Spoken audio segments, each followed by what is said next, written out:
Bienvenidos a un nuevo episodio de Con la Gente, un espacio donde líderes sociales y políticos que día a día están con la gente y entre la gente debaten y dan sus ideas.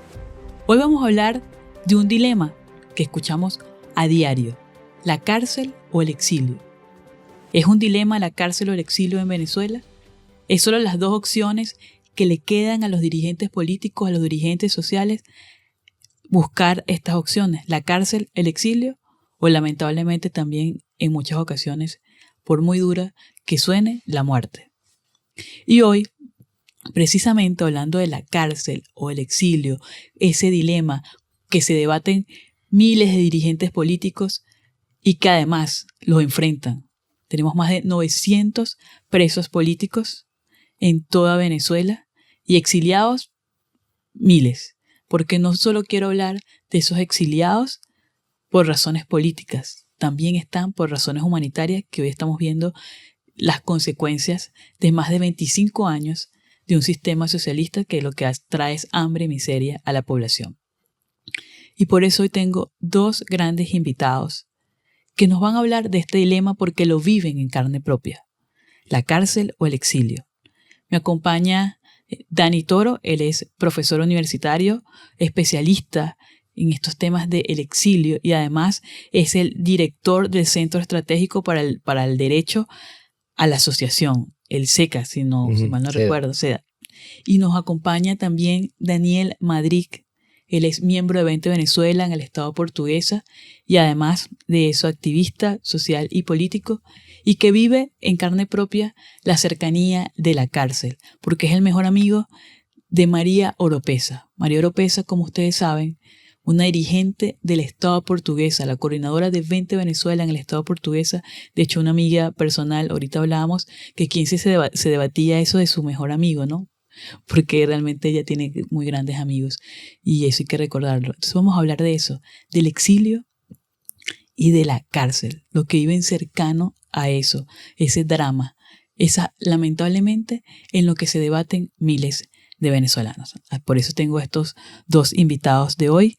Quisiera comenzar en principio con Daniel Madrid, para hablar un poco de eso, porque eres activista de 20 Venezuela, eres miembro de 20 Venezuela en el Estado portuguesa y además te invitamos precisamente porque aunque estás libre, gracias a Dios, vives en carne propia lo que es la cárcel, porque tu mejor amiga, María Oropesa, además es una líder extraordinaria del Estado portuguesa, tiene desde el mes de agosto, 6 de agosto, está secuestrada por el régimen de Maduro. María Oropesa es no solo una dirigente de este estado, sino una dirigente nacional, fue coordinadora de la juventud de 20 Venezuela, además con un liderazgo extraordinario, pero que a los que aún no la conocían, la conocieron por ese grito desgarrador,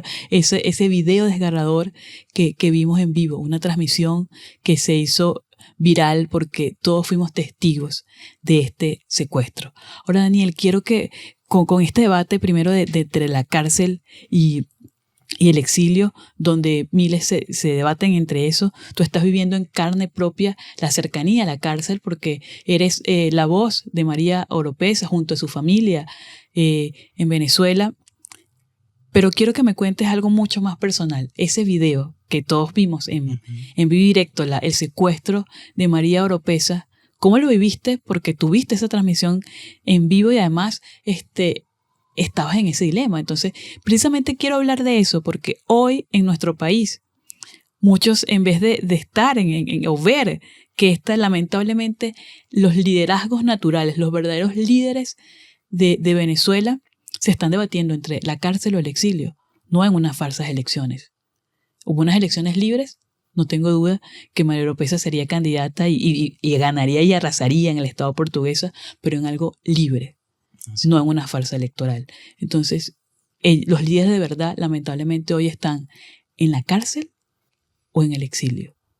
Quiero que me cuentes cómo ha sido o cómo fue cuando viste esa transmisión en vivo.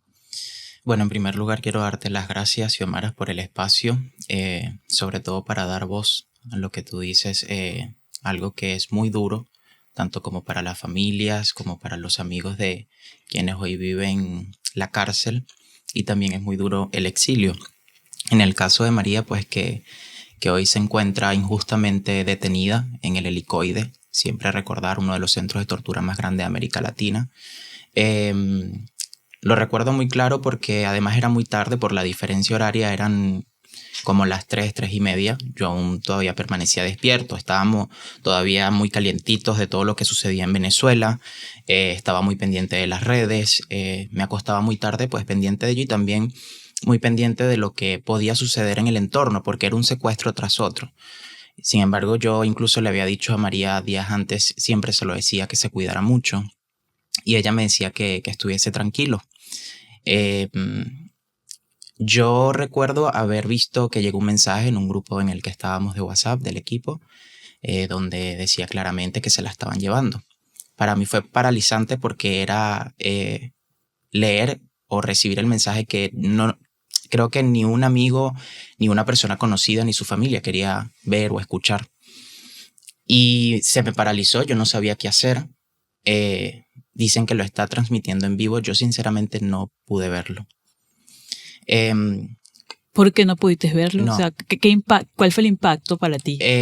Pude verlo muy breve porque es muy duro, Xiomara. Cuando venía de camino yo se le pedía mucho a Dios. Sabía que este tema para mí es muy sensible, sobre todo recordarlo, porque para mí fue un momento de shock. No lo pude ver completo porque es eso, me quedé en shock. Era saber lo que iba a pasar, que se la iban a llevar, con el deseo de que no ocurriera, de que llegaran personas, ¿no? a poder ayudarla. Y el verla grabar, escucharla, pedir auxilio. Exactamente. Valentía, ¿no? Hacer eso en medio de eso. Diciéndoles claramente, yo no soy una delincuente, yo soy una ciudadana que quiere un país distinto y que por ese país distinto lucha ella también por esas personas que se la llevaron. Y para mí era muy duro verla y ese sentimiento de amigo, de querer ayudarla, de querer meterme por el teléfono, no sé, teletransportarme para intentar ayudarla, y sabía que eso no iba a poder ser, pues para mí era muy, muy duro, muy doloroso. Lo único que pude hacer fue llamar a otros amigos, avisarles de lo que estaba ocurriendo. Era lo único que se me venía en mente, porque en realidad es un momento en el que te bloqueas, no sabes qué hacer. Y cuando todo sucede, para mí fue como un zumbido, el que me quedó. Es decir, no, todavía seguía asimilando lo que ocurría. Para mí era muy duro. Pensaba mucho en Chani, en Luisagni, su hermana, en Toy, en Flor, que es su madre, porque Luisagni no sabía de lo que estaba pasando. Ella estaba trabajando, ella está en Estados Unidos, y yo sabía que eso también para ella iba a ser muy doloroso al enterarse. En Toy también, cuando vi el video de cuando llegó hasta el sitio y ya se la habían llevado, su grito desgarrador, su llanto, el hecho de no estar ahí para mí era muy doloroso, porque yo he acompañado a María en gran parte de su carrera política y personal, y el no haber estado o trasladarme ese momento me hace sentir también un poco culpable, porque no sé, a veces me replanteo si hice bien en salir de Venezuela y haberla dejado sola. A lo mejor eso no hubiese cambiado nada, ¿sabes? Has estado en ese dilema entre la cárcel o el exilio. ¿Dónde te has sentido más útil? Y bueno, y quiero aprovechar justo eso porque nos acompaña Dani Toro, que le ha hecho mucho seguimiento al tema del exilio en Venezuela, que es un fenómeno que está siendo estudiado. O sea, creo que somos de la diáspora más grande del mundo, y que no fue voluntariamente los que han salido de Venezuela. Ha sido producto de la persecución, producto de que realmente la crisis humanitaria compleja que ha atravesado. Entonces, Dani, bueno, bienvenido a Con la Gente. Quiero que bueno, desde tu experiencia, lo que le has hecho seguimiento a todo el tema del exilio, y que además también entiendo que eres parte de esas personas que se han exiliado por muchas razones. Quiero que me comentes sobre ese dilema para entrar en principio de la cárcel o el exilio y cómo es hoy ese fenómeno en Venezuela, pues. Vale, muchísimas gracias, Xiomara, y bueno, nada, gracias por el espacio, y creo que es un espacio muy importante para conversar estos temas y seguir denunciando las detenciones arbitrarias, desapariciones forzadas en Venezuela. Efectivamente, como dices, el movimiento migratorio venezolano es probablemente si no el más grande, uno de los más grandes del hemisferio occidental y hoy del mundo, ¿no? Producto primero de la crisis humanitaria venezolana de los últimos años, los últimos 10, 15 años, pero también de la persecución política, de la persecución a líderes sociales, del miedo, de la política de la represión y el terror que hoy sustenta el régimen venezolano y que ha hecho pues, que se sigan desplazando venezolanos fuera de nuestras fronteras, ¿no? Sobre todo a los países vecinos, Colombia y Brasil, que tienen una importante población venezolana en estos espacios. Entonces, yo creo que primero hay que decir que lamentablemente lo que vive Venezuela, que es un régimen autoritario, la utilización de la represión y de la persecución no es nueva. Es decir, no estamos frente a una innovación de los regímenes como el venezolano han existido a través de la historia y que han utilizado la represión y la persecución como forma de hacer política, porque es la única garantía que tienen para mantenerse en el poder. Sin la represión, sin la persecución, y como lo has dicho, en un marco de competencia y de libertad, pues no estuvieran en el poder. Lo único que sustenta hoy a Nicolás Maduro y a su grupo es el aparato represivo. Y frente a ese dilema enorme que pones, que además no solamente representa números, estamos hablando de que la migración venezolana es alrededor de más de 8 millones de personas. Pero no solamente es una cifra, son historias muy duras que reflejan. Quiero que me cuentes eso, o sea, ¿cuál es la razón principal? Hay muchas razones, o sea, ese debate entre la cárcel o el exilio, que millones de venezolanos lo han tenido o lo tienen en este momento. ¿Es eso lo que lleva, o sea, es la persecución, es las amenazas, lo que lleva a alguien a dejarlo todo y no voluntariamente, ¿no? Sí, literal, y dijiste algo que es fundamental, es y dejarlo todo, o sea, incluso, o sea, es la vida, es las cosas materiales, es los sueños, es empezar de nuevo. La familia. La familia, tu identidad. Que es lo más doloroso. Dejas tu quehacer, en muchos casos dejas hasta tu lengua materna, porque tienes que asumir otro idioma. Es decir, y todo esto fundamentalmente por la persecución que hemos visto en Venezuela, que se masificó después del 28 de julio a niveles, digamos, sin precedente en los años que lleva el chavismo en el poder, y que ha hecho pues que hacer incidencia social en Venezuela, hacer activismo político en Venezuela, que es un derecho fundamental, que es uno de los grandes derechos consagrados en los tratados internacionales, en la propia constitución venezolana, sea imposible.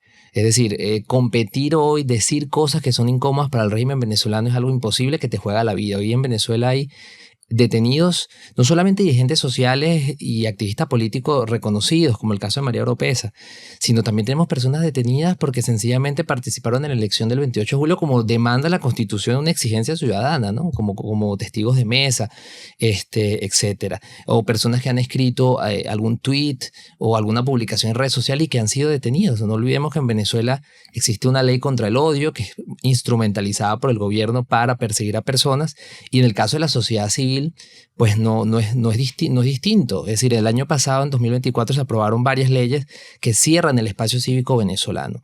Hoy hacer incidencia en Venezuela, promover los derechos humanos, es prácticamente imposible. Ante esa realidad, pues lo único que te queda o es someterte a la clandestinidad, a la sumisión, y en consecuencia la persecución, no solamente tuya, digamos también de los familiares, como una estrategia que ha utilizado el régimen venezolano, o salir con los desafíos personales que eso implica. Es decir, sobre todo en los países cercanos a Venezuela, está llegando personas sin literalmente nada, Xiomara, incluso sin documentación, porque el medio de la persecución no le dio chance de sacar su pasaporte o su cédula.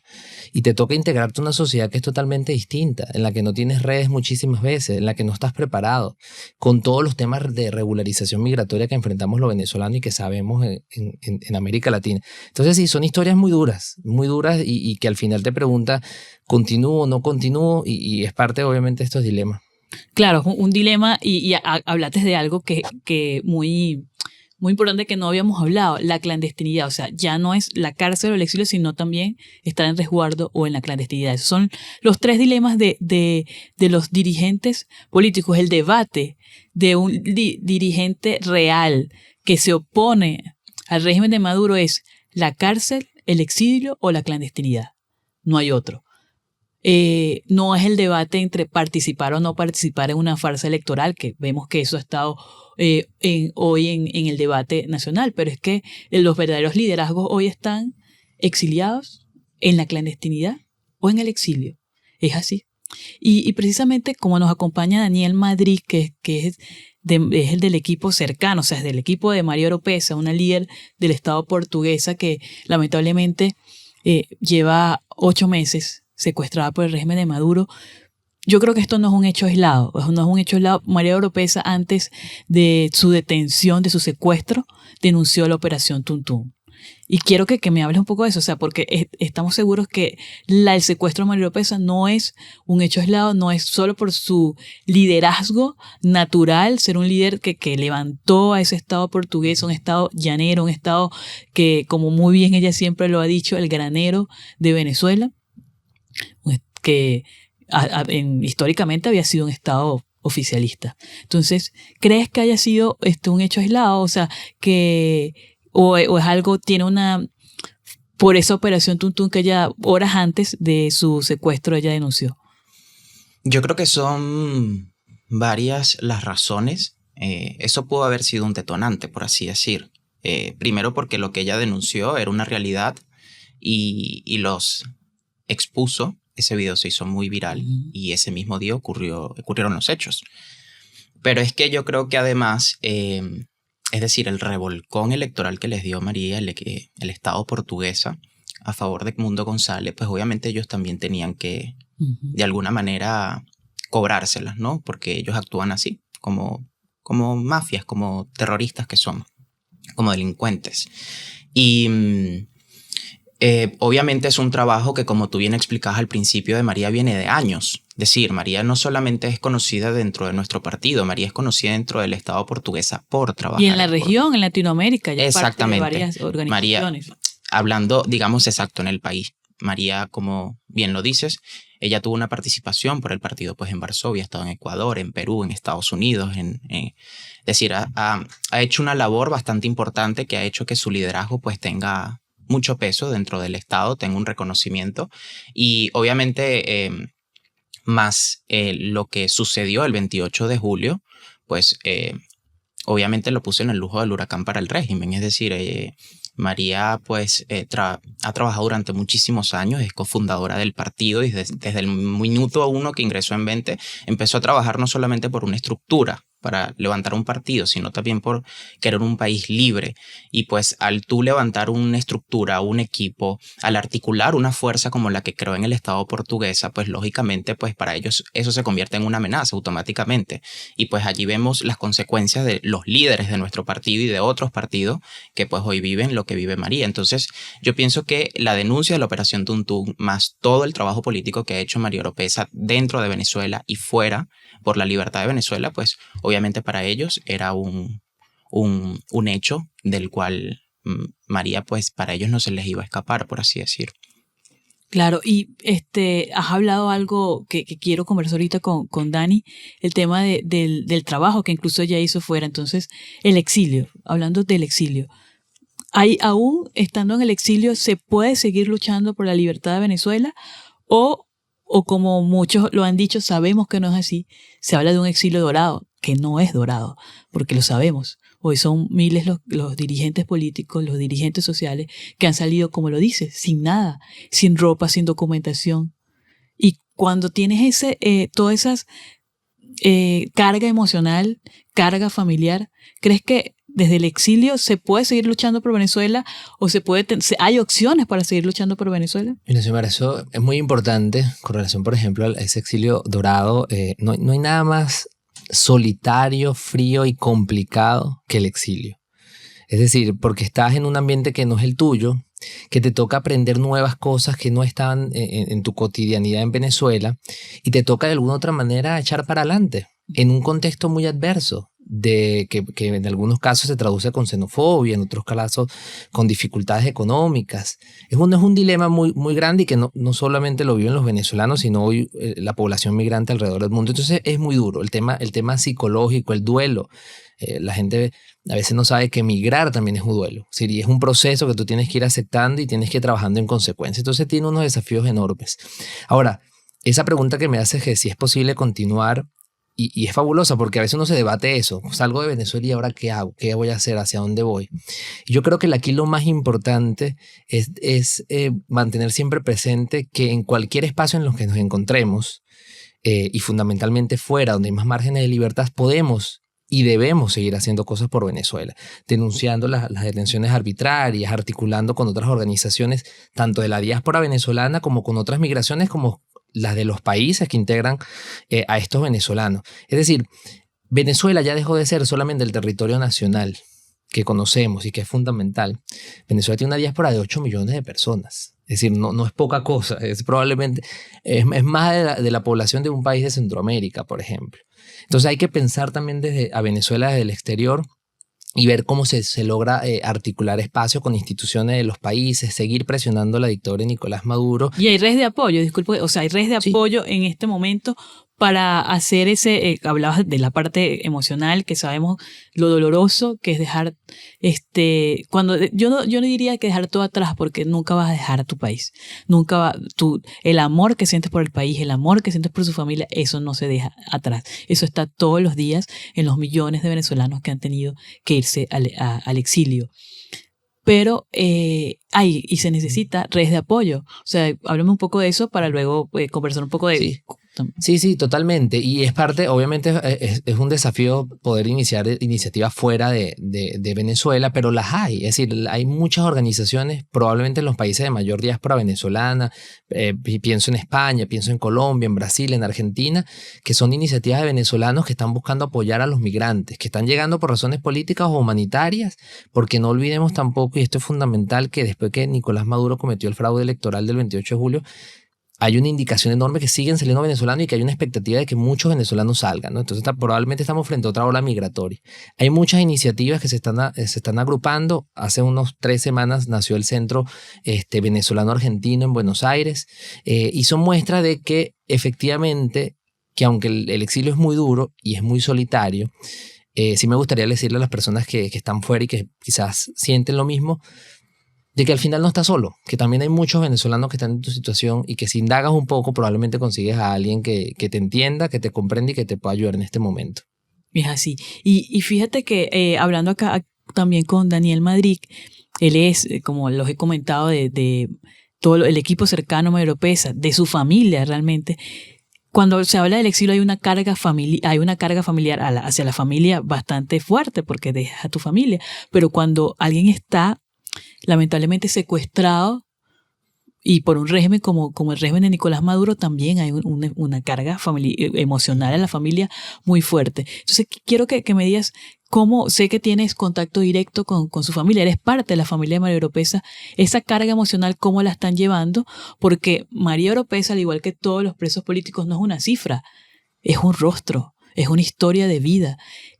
¿Y qué buscan inmovilizar a la familia, buscan que la gente no hable? O sea, ¿cómo has visto, cómo ves todo esto? Sí, bueno, yo con eso que me preguntas, pues yo primero quiero decir que si algo yo quiero agradecerle a la familia de María es la confianza que me ha dado de formar parte de ella, de su familia, de integrarme, de hacerme uno más, porque al final pues yo siento a María como a mi hermana, y es lo que tú dices, es una carga emocional bastante difícil, lo que te comentaba al principio. Cuando sucedía todo, pues yo pensaba mucho en Luis Agni, pensaba mucho en Flor, porque sabía lo difícil que iba a ser afrontar esto. Uno se lo puede imaginar, mas uno no está preparado para que eso suceda. Yo sí algo le agradezco a Dios y a Luis Agni, a Flor, es que ellas han sido un apoyo fundamental para mí en todo esto. Ha sido muy difícil, Xiomara. El estrés que te genera, el dolor que te da, la ansiedad, el no poder dormir.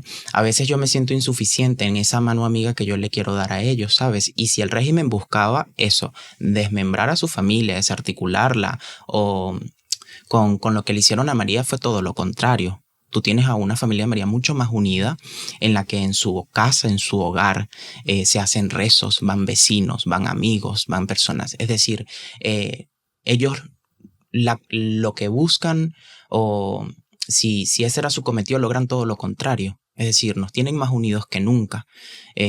Por María nosotros vamos a llegar como ese lema que nosotros hicimos en la campaña hasta el final. Por María, por cada uno de los presos políticos y por Venezuela. Entonces, yo pienso que todo esto para nosotros ha sido un aprendizaje, ha sido muy duro, ciertamente, pero no nos vamos a mostrar débiles ante esto. Tenemos muy claro qué es lo que hay que hacer.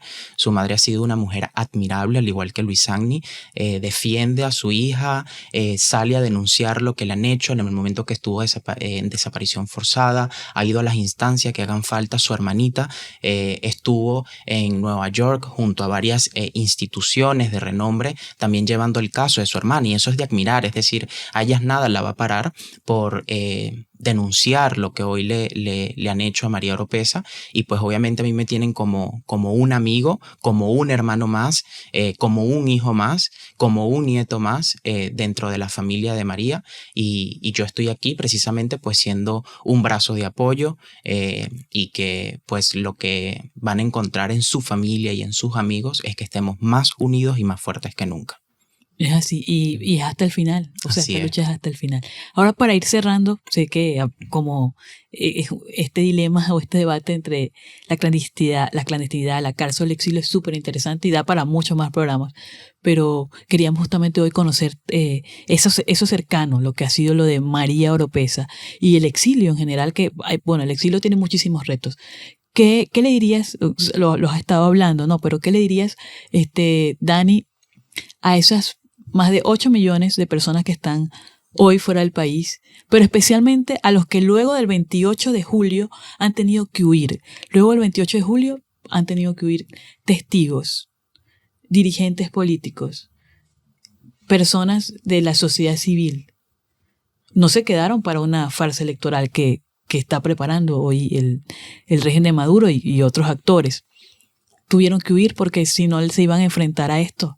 O sea, sí tenían que enfrentarse a la clandestinidad, como tenemos miles hoy en la clandestinidad, a los más de 900 presos políticos o a los miles que han salido luego del 28 de julio. ¿Cuál sería tu mensaje para todos ellos que pueden estar escuchando este programa? El mensaje para cerrar esta parte. Sí, con relación a ello, que la mejor decisión que pudieron tomar es salvaguardarse. Porque si no estamos bien nosotros, si no tenemos capacidad de protegernos en un momento determinado, va a ser difícil que podamos continuar. Y eso es muy duro, sobre todo para los dirigentes sociales y políticos, porque dices, bueno, me voy y ¿qué hago yo en otro país? Si más mi razón de ser está acá. Entonces quiero como recordarles eso, que aunque puedan sentir culpa por la distancia y por lo que dejaron atrás, lo mejor que podían hacer era mantenerse protegidos, y que incluso si tienen amigos o familiares detenidos, estoy seguro que esas personas piensan lo mismo, que lo mejor que pudieran haber es salir. Y lo otro fundamental es que el país no termina en la frontera. Si el país es mucho más grande el día de hoy. Y yo creo que hay que comenzar a pensar eso. Es decir, estar fuera de Venezuela quizás tiene unas limitaciones, unos retos muy grandes, ciertamente, pero también te brinda unas oportunidades que son interesantes y que creo que deben aprovechar. Es decir, seguir denunciando lo que pasa en Venezuela, organizándose. Es importante crear iniciativas dentro de los países donde se encuentren. Sé que es muy difícil, sé que es complejo, pero que podemos aprender de otras diásporas, la portuguesa, la italiana, cuando llegaron a América Latina y que crearon centros de encuentro, como el Centro Argentino Venezolano, que permita recibir a personas. Si no lo hay en tu ciudad, pues puedes iniciar y crearlo. Es decir, y tener siempre presente que para mí es un mantra personal, y esto me lo digo todos los días, incluso en los momentos más duros, es la mayor garantía de éxito que tenemos es continuar. El día que dejemos de continuar, el día que tengamos esa esperanza de que es posible el cambio en Venezuela, ese día habrá ganado la dictadura. Pero mientras tengamos la intención y la esperanza de seguir continuando, aún en el pueblo más recóndito de Noruega, la dictadura no habrá ganado si no tendremos posibilidades de vencerla, como efectivamente lo vamos a lograr. Ahora, Daniel, para cerrar, quisiera que nos conversara un poco, un mensaje a las familias que hoy están enfrentando la cárcel, porque cuando se tiene un familiar secuestrado, la familia también está secuestrada. Sí. Cuando se tiene un familiar en el exilio, la familia también está exiliada emocionalmente. Pero cuando se tiene en la cárcel, son más de 900 familias hoy en Venezuela que tienen a familiares secuestrados y ellos también están secuestrados. ¿Cuál es el mensaje, Daniel, a la familia de María Oropesa, a la familia de Perkin Rocha, a la familia de Dignora, a la familia de Luis? O sea, son miles, o sea, decir Sí. nombres son rostros, son historias. ¿Cuál sería el mensaje para ellos? Yo, mira, hoy siento mucha admiración por muchas de esas familias que he visto de la manera tan valiente y con la fuerza que se llenan, ¿no? Para defender a sus familiares que están en esas condiciones. Si un mensaje yo les puedo dar es eso, de mucha más fuerza, mucha más valentía. Sabemos que es muy duro porque no sabemos también cuánto tiempo nos va a tomar. Y a veces ese desgaste emocional pues nos puede pegar, pero tenemos que estar preparados. Sabemos lo que nos estamos enfrentando y yo lo que le puedo expresar a esas familias es precisamente que aunque parezca muy difícil el camino, sabemos que lo que estamos enfrentando es el mal. Y también pues yo soy una persona muy creyente. Dios para mí ha sido un pilar fundamental dentro de todo esto y para la familia de María también. Y yo eso también es lo que quiero invitar a cada familia de los presos políticos hoy en día. Que si necesitan un refugio, si necesitan ese momento en el que buscan claridad, buscan un entendimiento, no hay mejor sabiduría que venga de Dios.